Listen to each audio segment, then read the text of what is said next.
What's up, everyone? Welcome to another episode of That Hobby Show. With me, as always, is Houston from Chasing the Graph. What's going on, my friend? Not a whole lot, man. How are you?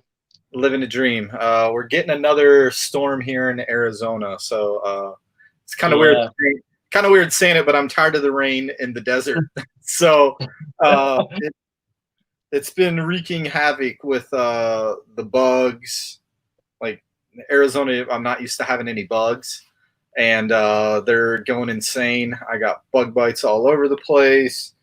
There's weeds. My HOA is up my ass, and yeah. So, but other than that, it's good. Yeah, and the water will bring ants out like a mofo. Oh yeah. I, in the past 2 weeks, I think I've gone through like 10 cans of Raid. Uh, so now I think my next step is a blowtorch because it's not too dry out here. So I shouldn't start a forest fire. But yeah, it's pretty insane, man. It's definitely a huge pain. But yeah, other than that, how you doing?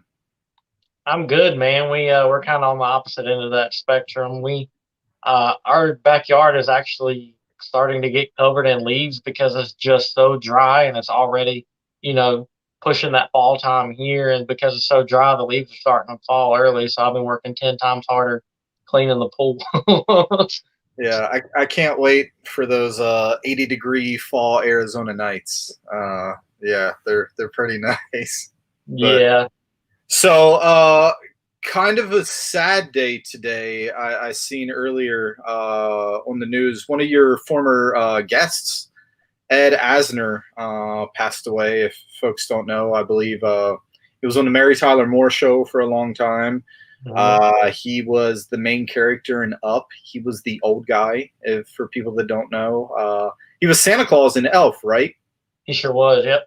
Yeah, and that's just like what I can think of off the top of my head. His IMDb sheet's probably, like It's a novel. massive. Yeah, yeah. But yeah, so he passed away today, so that was kind of sad to hear.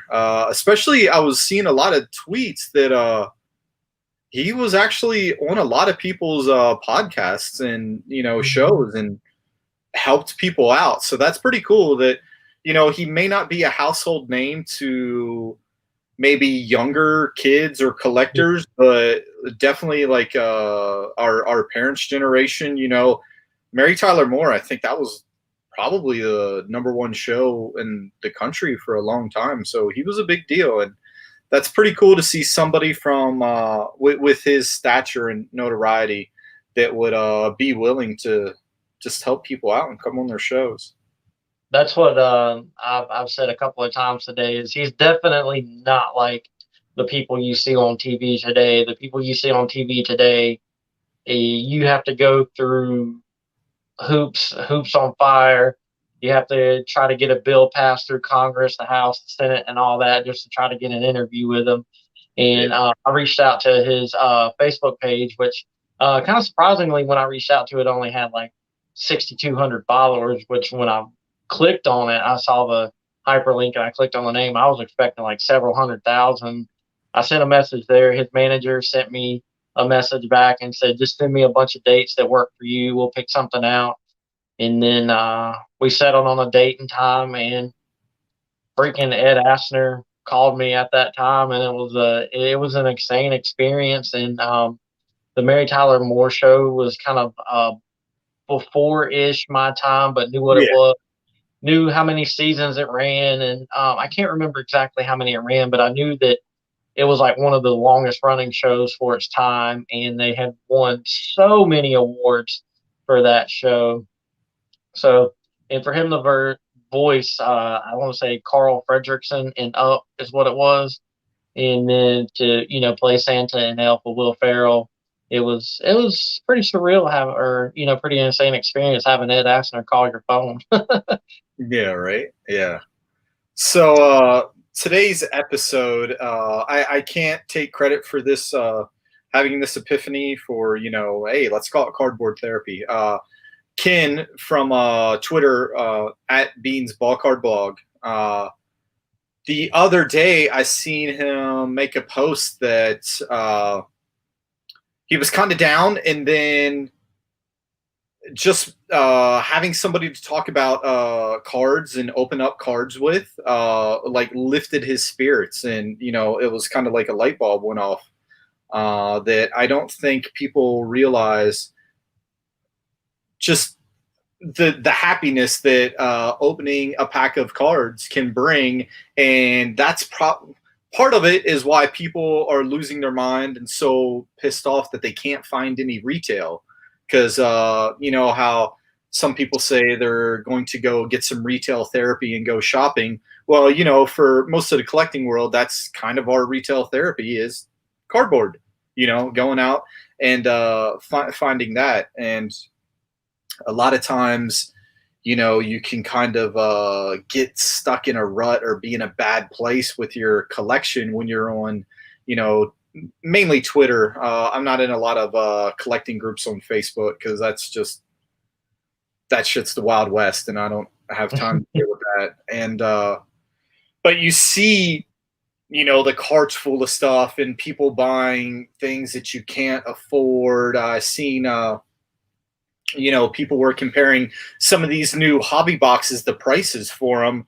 It's not just a car payment. It's like a mortgage payment for some people, a $1,500 box of cards. Like, yeah, it's kind of getting out of control, but I mean, people are still going to buy them. So the prices are just going to keep going up anyway. But the just the power of collecting, what it can do to a psyche, whether good or bad.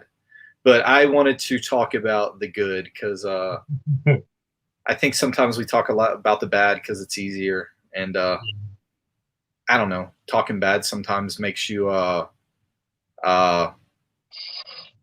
feel better about yourself. But maybe later on, Yeah. feel so good. But we have our first comments. Yeah, basketball and football, especially like national treasures, and then the LaMelo Ball, Mikal Bridges drama on who's signing whose cards, but yeah, those boxes are insane, and the prices, like the Select and the Prism, I can't keep up with it, man. It's pretty insane. How about you?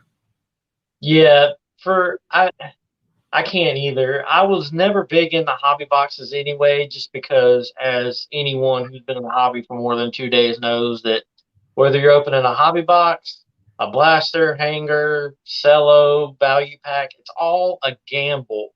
And there's no way in the world I can justify paying $1,200 for a hobby box Yeah, of Prism just to hit two combine bomb autos.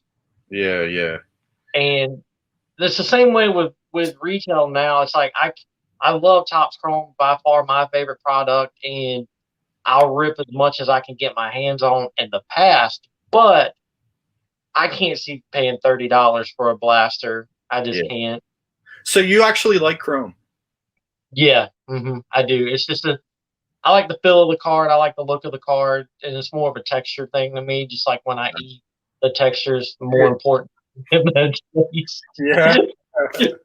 Yeah. Me personally, I couldn't drop, a grand on a box because I'm more of a collector slash hoarder. Lately, I've been selling cards.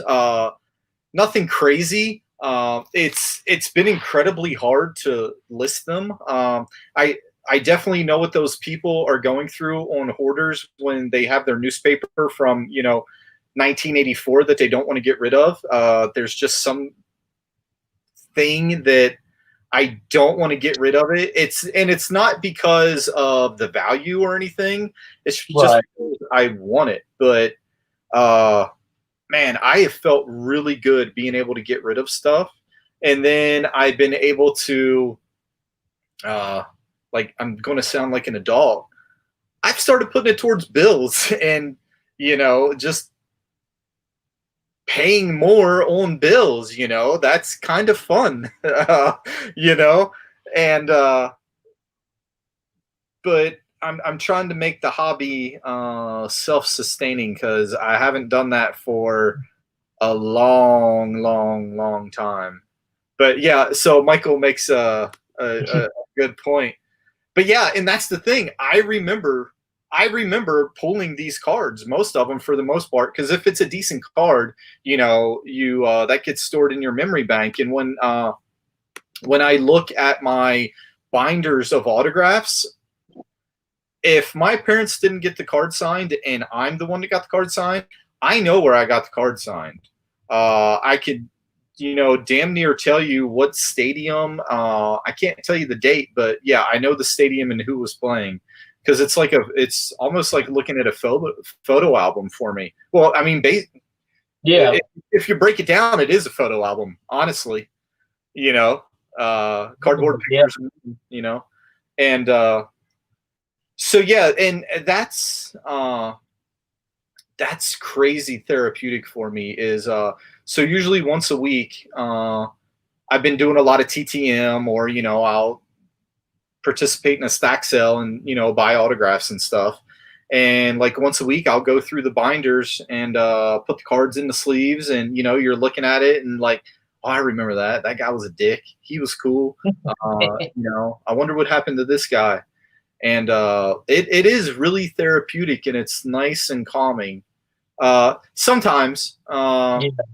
and then I'll see like a streaky autograph, and I'm like, oh, I should have prepped the card better, type thing, But yeah. So, what about you? For me, like I've pulled cards before that I was like excited about, but then after like a week, I just look at that card and I'm just like, it's a card. And I've been going through, obviously, selling a lot of my sports cards, trying to make room for wrestling stuff. And I pretty much found out that I'm not really emotionally attached to any of them, because for whatever reason, like that player didn't pan out, or they just aren't that good, and they fizzled out after like a year or something like that. But I do have one Alexia Gondo rookie top chrome autograph that I out of 50 that I pulled out of one of those like repacks that you used to get at Target, where it's like one autograph card and then like one pack, like one random pack or whatever. And me being a Rangers fan, like pulling an autograph card of like the team that I PC, and it being a rookie card, chrome refractor, numbered. I've been looking at that one and I'm just like, man, I just can't get rid of that one. That was a little too special to me. Yeah, he played in the KBO. He was I got to meet him when I lived in Korea. Really nice guy, and he made an all-star team. But yeah, I have a card like that as well. It was the first ever card that I pulled from a pack that was actually on the Beckett hot list. You know how they have, what is it, like the top 20 or 30 cards, for that month. Mhm. So I pulled a Brandon Wood. If you have been following baseball for a long time, you know the name Brandon Wood.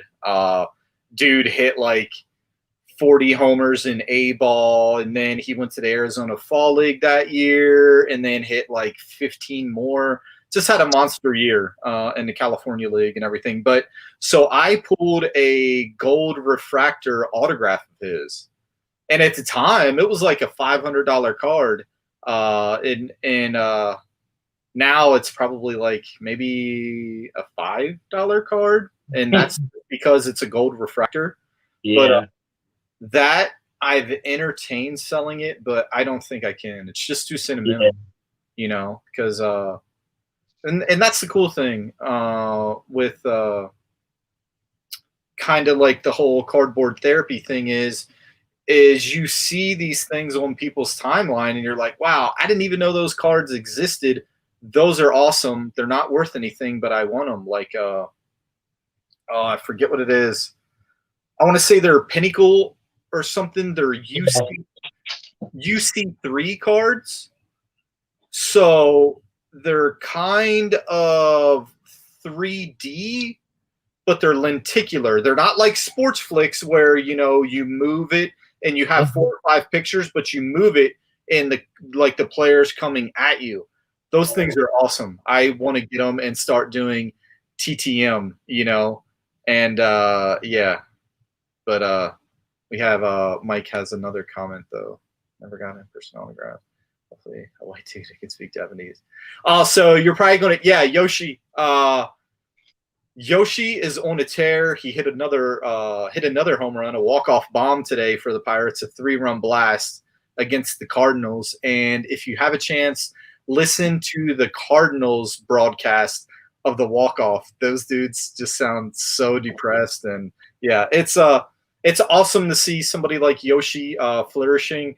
People I don't think they understand how hard it is for foreign players coming to America, and that's something that really pisses me off, because they come here, they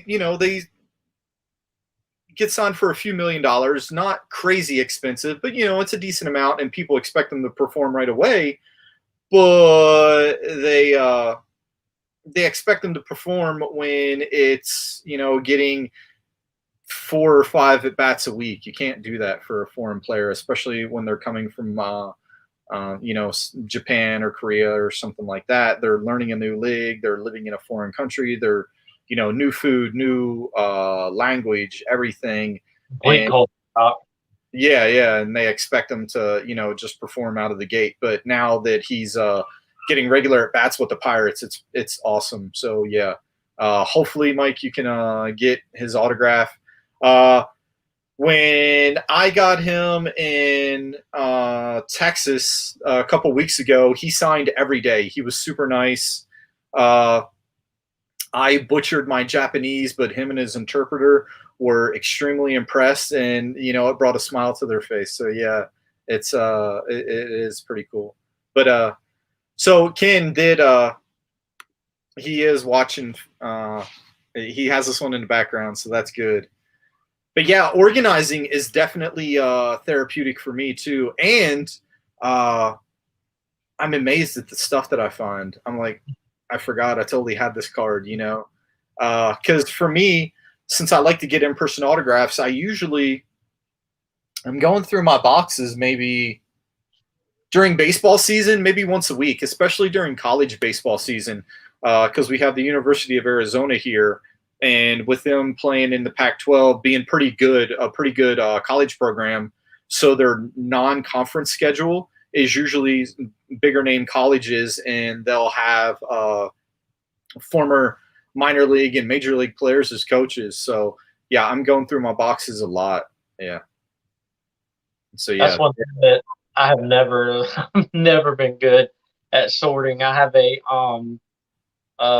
Topps 2020 complete set, like little robots full of Rangers cards that I have not done anything with in like 2 months. Oh yeah, I have stacks of cards that need to get sorted, because I also have the mega shoebox of all the teams that have spring training in Arizona. So I'm constantly moving those cards around. The trade deadline, the Rule 5 draft, and the MLB draft is a crazy busy time for me because of all the activity going. Because I don't just have the major league roster. I have the 40-man roster and all the minor league affiliates sorted. So that way I can pick and pull and get up to the stadiums, because we have used to be the Arizona Rookie League, but now it's the stupid ass Arizona Complex League is going on right now. So all the draft picks are there. And yeah, so I got to sort through all the high school cards and the Team USA cards, seeing what stuff I can get signed. So yeah. Yeah. Yeah, I know. It's it can be fun, but it can also be overwhelming where you just look at the pile. I'm looking at the pile now, and yeah, I might need some cardboard therapy looking at that thing. It's they have Mount Davis in Oakland, and I have Mount Cardboard here in Tucson. But yeah, I need to get it organized. So You were talking about that Beckett hot list, and CM Punk rookie card is on that list this week. yeah, I wanted to ask you about that. Oh, 757 Graphs has a question. I hope so. I really, really, really hope so. COVID is kind of flaring up again with the Delta variant. So I know that the teams have to start planning this pretty far in advance for the teams from Korea to come out here.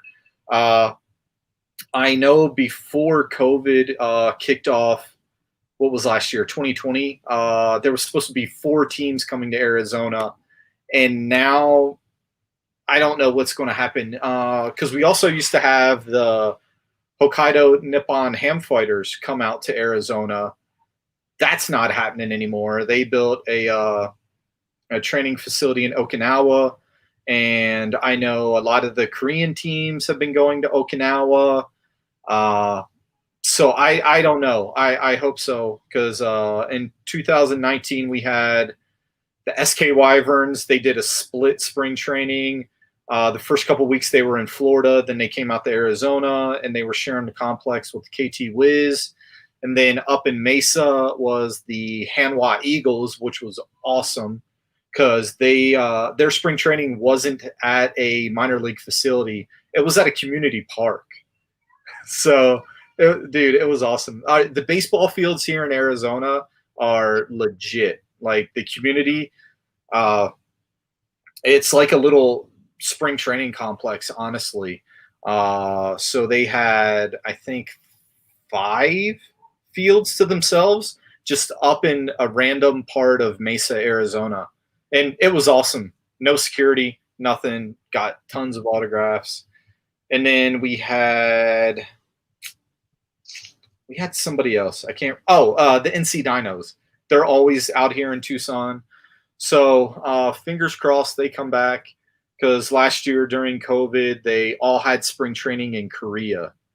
And for those that don't know, it snows in Korea. It gets crazy cold. But they actually play baseball all year round in Korea. It's actually kind of fun. Yeah. So I'm hoping we get yeah. And then Ken has another question: is 7 2-row boxes worth of used top loaders considered excessive? Asking for a friend. No, it is not, because I am looking at 1, 2. I have 3 medium. No, I have 3 large flat rate priority mail boxes of used top loaders. So no, that is not excessive. And I think I seen one of your shows before, Ken, where you like to reuse everything. I like to reuse everything as well. So I will not throw anything away, and I will, yeah, I reuse it all, especially with trying to sell. So what I'll do, the top loaders get reused for sales. The penny sleeves, what I do, the used penny sleeves, I will use them for my TTM cards. And then the team bags, those also get reused. But yeah, I'm weird, so I actually tape my team bags shut with painter's tape because after a while, you reuse the team bags, the stickiness. He said wears off. Yeah, it wears off. And the crazy thing, just talking about this stuff, it makes me feel better. It calms me down. Like that's one of the things I like about the show, because even today I was kind of like, oh man, I'd rather just sit on my ass and do nothing. But then just getting to come on here and talk and then interact with other people in the chat and everything, and get to hang out with you, it definitely makes me feel a lot better. And hopefully this is something that people look forward to on their Sunday nights instead of watching the horrible Sunday night baseball broadcast on ESPN, But Yeah, because it's definitely something I look forward to. Even if like we come up with a topic like immediately after the show, or if it's like like an Sunday at 3 in the afternoon, like I usually do with the topic. But I'm going to get better. I'm going to be like Chris Jericho. I'm going to make a list of guests, and I'm putting them on the list. Yeah, but yeah, so that's kind of a good segue because I know you expressed some frustration you were trying to get that CM Punk Upper Deck. So you Yeah, didn't get. no, I'm my only, and I've seen quite a few other people on it with the same issue for whatever reason. I'm guessing it's my like a server Google Chrome's data issue, but I tried it on my laptop, cancel order immediately. Tried it on my phone, cancel ordered immediately. I tried it on the iPad at work that we use to ring up transactions with, and it canceled the transaction immediately. I have no clue what to do to fix it. It's like a Tops Now card, kind of. You get like a digital copy, and then 6 to 8 weeks, once they know how many they need to print, they print it. Yeah, so And then, let's break it down for folks that don't know. So AEW, All Elite Wrestling, they are going to have wrestling cards released by Upper Deck. So on the Upper Deck website, they had a pre-sale. Would it be a pre-sale, pre-order yeah,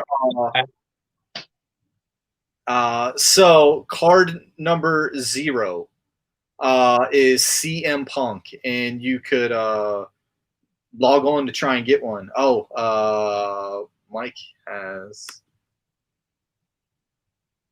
I think it's pretty good, dude. I don't know if it's card number 0. It may be like if it's an earlier one, it might be even more because I know his WWE rookie card is going for crazy amounts of money. But so you tried logging in and getting that.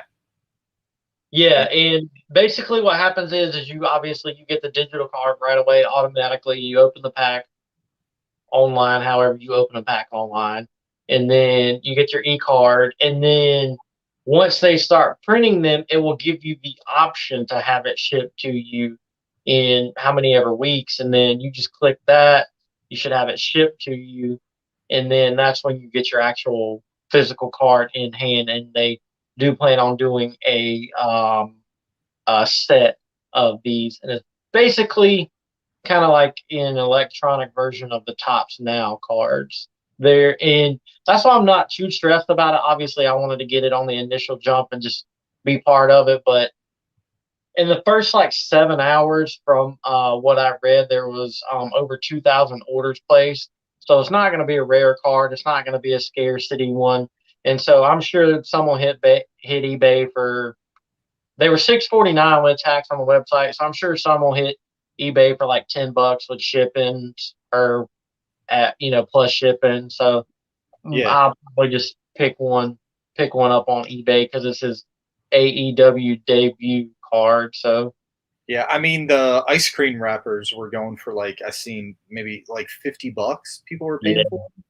So I'm not everybody that doesn't know, when CM Punk made his AEW debut, he promised everyone free ice cream. So they gave out ice cream bars to everybody leaving, and the game used ice cream wrappers are on eBay, and they are It's like when the people put up the Super Bowl confetti on eBay for sale.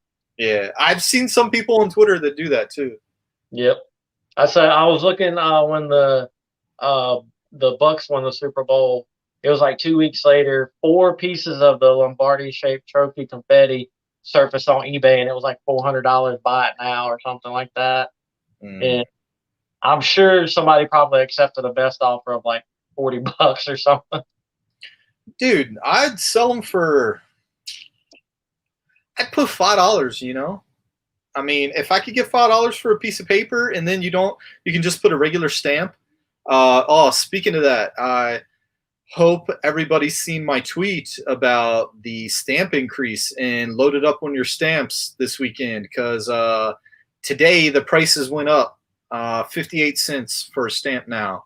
And if you're somebody like me that does a lot of TTM, you're probably like, 3 cents stamp, not a big deal. But I buy the rolls of stamp, So that's, like a $10. Well, I don't know, a $10 difference. I don't know how many comes in a roll. So it's like a $5 difference. Like 100 or 150, isn't it? I don't know. I just rip and ship, baby. Yeah, because I've been getting back into the TTM groove lately, and getting everything getting all my cards sent out to Japan. Gotta make that one last push before the season ends over there and everything. Yep. I should have been writing them during the Olympics when they had, you know, a 2 week break of doing nothing but quarantining. But yeah, but yeah, so that's my bad. But yeah, so you also had a charity wrestling event this past weekend as well, right?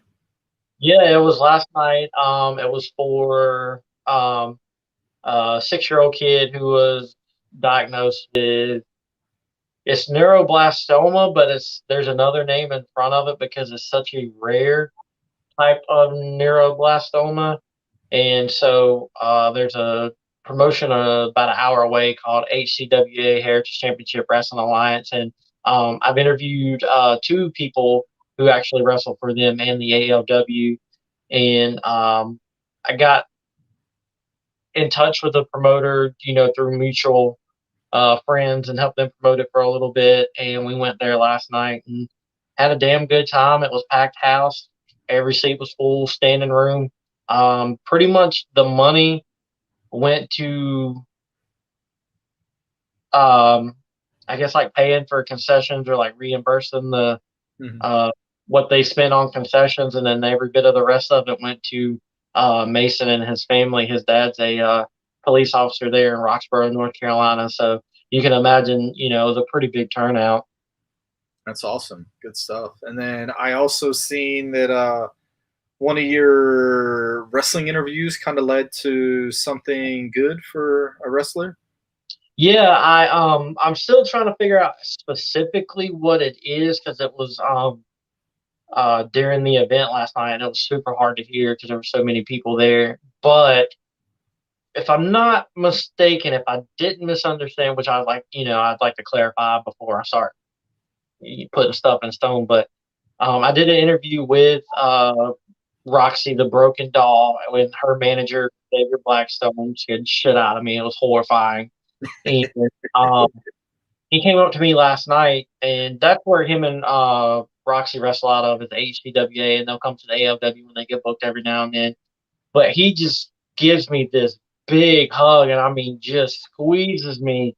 And if I'm not mistaken, if I understood him correctly, that somehow the video made its way to Florida, and because it was more of a promo than it was an interview, we it somehow or another it clicked with somebody at a wrestling promotion, and they're trying to get her booked in Florida for some Really? stuff. Which is absolutely huge for the independent wrestlers because if their name doesn't get out there, then they can't get booked. If no one knows who they are, they can't get booked. They can't have people reach out to them. And I didn't do too much today. Tried to spend some time with the wife, but I'm Yeah. going to try to reach out just to clarify things a little bit and um, just make sure that what I heard is correct. So I'm not spreading a bunch of false information and have the Facebook fact checkers pop up and be like, no, no, no. But Yeah, right. Yeah. but yeah, he told me that last night, and he could not have like been more excited. He thanked me so much, and that was really why me and the guy that got me involved in all this, Larry Osley, that's why we started doing this because he's like in his 50s. He's been wrestling for 20 years. Any chance of him going anywhere and doing anything, it's over.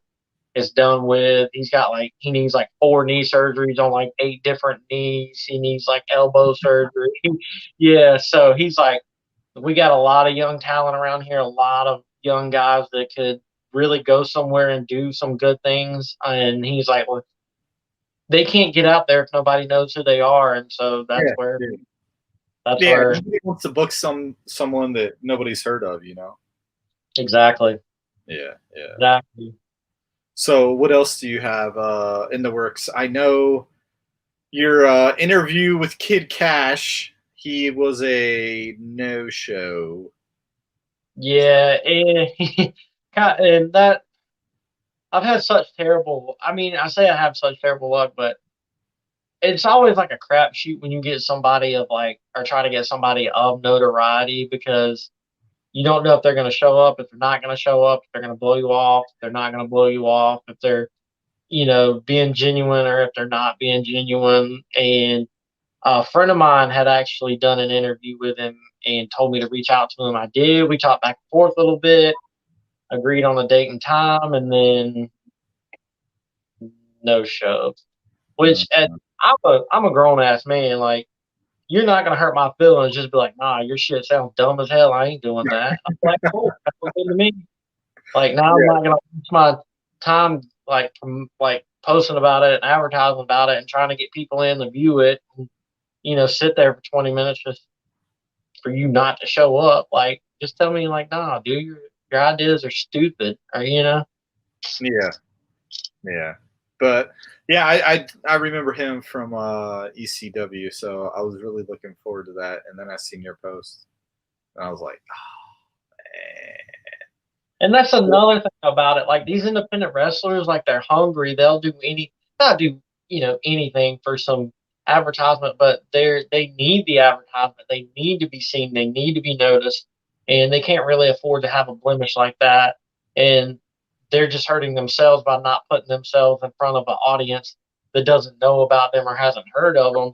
They're much more eager to do it and much more willing to do it. So I might just stick to the whole like independent wrestling thing and just turn. I can't think of how you pronounce his last name, but he's like the biggest wrestling podcaster out there. Chris Van. oh yeah, yeah, yeah. I know who you're talking about. So I just might become the Chris Van whatever of independent wrestling. I mean, There why you go. not? Yeah, Because yeah, like Cody Rhodes, the Giant Paul White, QT Marshall, they're all on TV. They've all got signed contracts. They don't need to be discovered. They don't need to have their voice heard. These independent guys do. And so why not take it and run with it?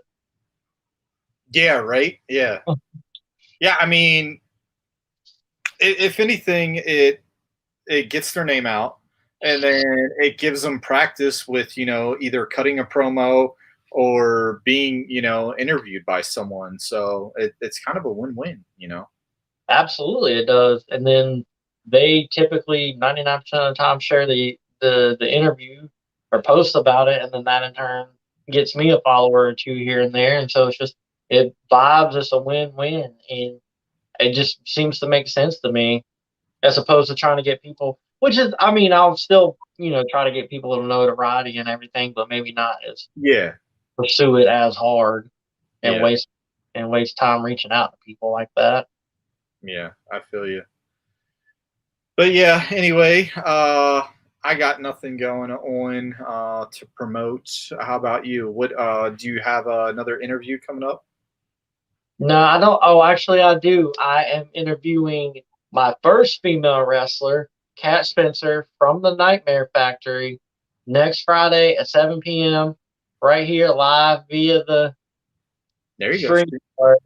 And I'm really, really excited about this one because I really want to get a female wrestler's perspective of the business and just get like that really down and like nitty gritty part of everything that has to do with wrestling from the female side of it.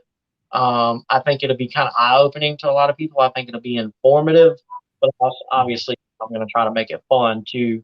But that's just something I've always, kind of piqued my interest because it is a male predominant business and it has come a long way for women. And that's kind of what I want to touch on too. Cause, back in the day, it was basically like Trish Stratus and Mickey James and the other people kind of wrestled like or the other ladies wrestled kind of like once a month or something like that. But Yeah, yeah. yeah, it has come a long way. But I just want to really highlight the females in the business and how they are or are not affected by the things that go on in the business. Yeah, yeah. It'll definitely be kind of cool to hear a different side of it. It's something that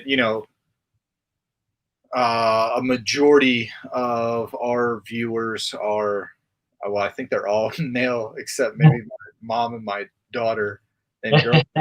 So it's things that we don't even think about. Like the Definitely, locker room situations, stuff like that. And then there's probably a lot of other stuff that's going on too that we wouldn't even realize. So, but, absolutely, and that's hopefully what I can touch on and highlight and open people's eyes to that kind of thing. That's my hope anyway. I may completely botch it, go off the rails, and start talking about their cat Kitty Omega or something like that. I don't know. That's awesome. I love it. But yeah, well, thank you everyone for tuning in. We will be back next Sunday, same time, same channel, only channel. So yeah, thanks for everybody, Mike and Ken, and the chat and everything. Appreciate you guys. And yeah, we're gonna start getting. Oh, even my my son showed up. Yeah, so he spelled his name wrong, so he got locked into the that screen name, and I need to talk to him about the numbers on the screen. So, yeah, yeah, but yeah, get ready for bed, Carter. I'll be calling you in a little bit. So thanks everyone. We'll see y'all next week. So have a good rest of your weekend. Bye.